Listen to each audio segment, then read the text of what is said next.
এবার জামাত ইসলামরা মডেল মসজিদ টিউনের মাধ্যমে উদ্বোধন করবে। আমরা এখন মোড়লগঞ্জ মডেল মসজিদের সামনে দাঁড়িয়েছি। এই মডেল মসজিদটি খুবই শীঘ্রই উদ্বোধন হবে ইনশাল্লাহ।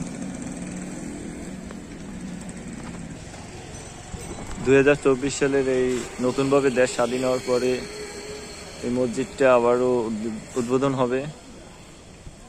আমরা সামনে দেখতে পাচ্ছি মুক্তিযোদ্ধা ভবন, সেখানে বর্তমানে সেনাবাহিনী অবস্থান করতেছে এবং সামনে মোড়লগঞ্জ বাস স্ট্যান্ড।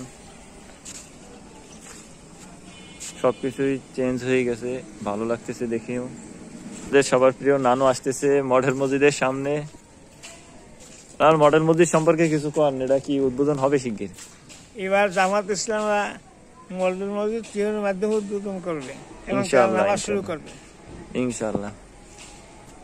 তাহলে খুব শীঘ্রই উদ্বোধন হবে নানু। আচ্ছা, দোয়া করি মডেল মসজিদটা খুব তাড়াতাড়ি উদ্বোধন হোক ইনশাআল্লাহ। এখানে তোমার কর্ম, কারণ এখানে তোমাদের হবে, এখানে মিটিং মিছিল এখানে হবে। এটা জামাত ইসলামের আওতাধীন থাকবে মসজিদ। দেখাশোনা দায়িত্ব অল রিক্সা রেসপন্সিবিলিটি অথরিটি জামাত ইসলাম ইনশাআল্লাহ। জামাত ইসলাম এটা উদ্বোধন করবে, নানু সে কথা বলতেছিলেন। আলহামদুলিল্লাহ। সামনে মুক্তিযোদ্ধা ভবন এবং এটা একটা শহীদ মিনার।